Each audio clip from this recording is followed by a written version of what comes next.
Buenas tardes. En este video vamos a ver algunos aspectos más sobre el funcionamiento y el uso de los transformadores. En el video anterior obtuvimos la ecuación del transformador ideal, que es esta, a partir de la aplicación de la ley de Faraday para cada una de las bobinas del transformador, tanto del circuito primario como del circuito secundario. Y vimos que hay dos tipos de transformadores, dependiendo de la relación entre el número de volts en el secundario y en el primario, ¿eh? Vimos que si el número de volts en el secundario es mayor que en el primario, el transformador es elevador de voltaje, y si el número de volts en el secundario es menor que en el primario, el transformador reduce el voltaje, ¿no?, de su salida.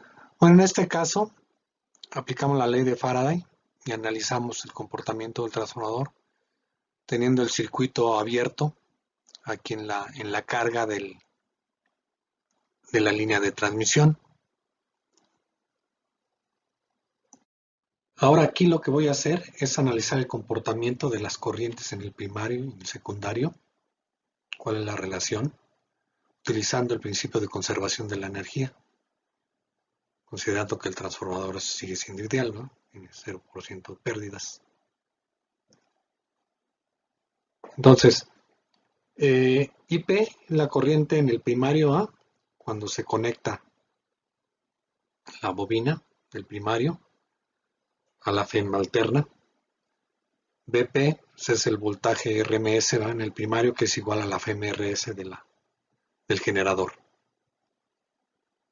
Ahora, la potencia promedio entregada al circuito primario por la FEM es el voltaje RMS, que es el voltaje en el primario, por la corriente en el primario. Ahora, si la corriente en el secundario es IS y el voltaje en el secundario es BS, la potencia entregada por el transformador aquí al circuito donde está la resistencia, la carga o la línea de transmisión, ¿no?, que se va a poner aquí, la potencia promedio entregada es el voltaje en el secundario por la corriente en el secundario. Entonces, por conservación de la energía, como es la cantidad de energía por unidad de tiempo entregada, promedio, pues la cantidad de energía por unidad de tiempo entregada aquí al circuito primario tiene que ser, o no hay pérdidas, igual a la cantidad de energía por unidad de tiempo entregada aquí a la carga del circuito secundario. Por lo tanto, entonces, el producto del voltaje en el primario por la corriente en el primario debe ser igual al producto del voltaje en el secundario por la corriente en el secundario. Despejando la corriente en el secundario, vemos que la corriente en el secundario es el voltaje en el primario entre el voltaje en el secundario por la corriente en el primario.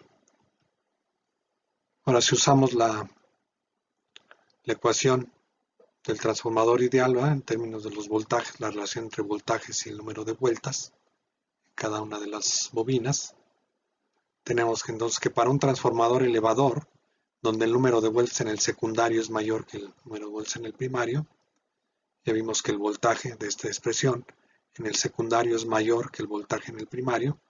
Por tanto, si vamos a esta relación, como el voltaje en el primario es menor que en el secundario, la corriente en el circuito secundario es menor que la corriente en el primario, como habíamos dicho. O sea, al elevar el voltaje en el secundario, reducimos en la corriente, estamos reduciendo la corriente en el secundario para que haya menos pérdidas, ¿no?, como vimos anteriormente.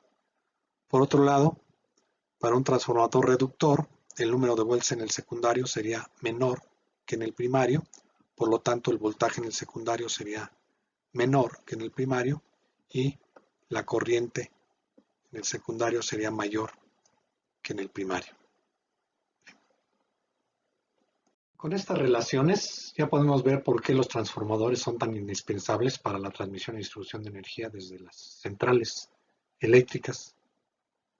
Bueno, aquí se muestra una central hidroeléctrica. Si queremos transmitir cierta cantidad de energía por unidad de tiempo, ¿verdad?, a los distintos consumidores o clientes, ¿verdad?, como grandes industrias, eh, pequeñas industrias, colegios, residencias. Pues lo que se hace es poner una serie de transformadores, ¿verdad?, que van a subir y bajar el voltaje alterno. Lo suben primero para enviarlo por la línea de transmisión y tener pocas pérdidas de energía.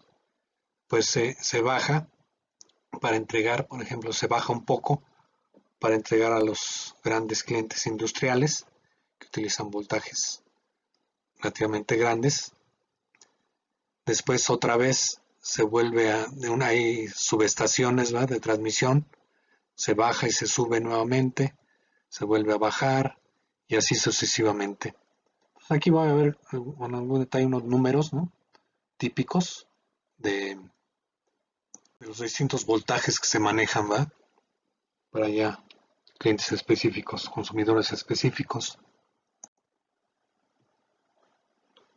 Bueno, un valor común en muchas centrales de potencia es que entregan un voltaje RMS, una FMRS de 26 kilovolts, ¿sí? Entonces, para enviarlos, ¿no?, por una línea de transmisión, dadas las ecuaciones, ¿verdad?, para las relaciones entre los voltajes y las corrientes a la entrada y a la salida de cada transformador, tenemos que se requiere de un transformador elevador como el T1 que se muestra aquí, que tiene un número de vueltas en el secundario mayor que en el primario, para que el voltaje en el secundario sea mayor que en el primario.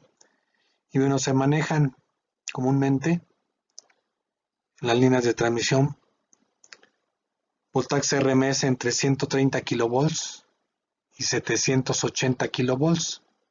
Entre mayor sea la longitud de la línea de transmisión, ¿va?, la distancia a la cual se quiere transmitir la energía eléctrica, mayor debe ser el voltaje, ¿va?, de aquí que debe entregar el transformador en el secundario, para que la corriente en el secundario sea menor que en el primario y las pérdidas sean muy bajas. Pues luego, ya para al final de la línea de transmisión, para ya entregar esa energía al consumidor, se requiere un transformador reductor, ¿va?, porque no se pueden entregar estos voltajes tan altos, sería peligrosísimo. Imagínense entregar estos voltajes, ¿sí?, a los consumidores para los aparatos eléctricos.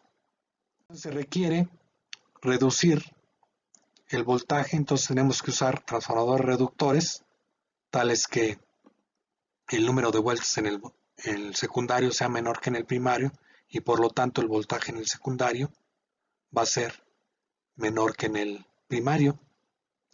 Consecuentemente, la corriente en el secundario va a ser mayor que en el primario, que es lo que se requiere, ¿verdad?, porque ya aquí el consumidor tiene todo un número de aparatos eléctricos conectados en paralelo, ¿eh?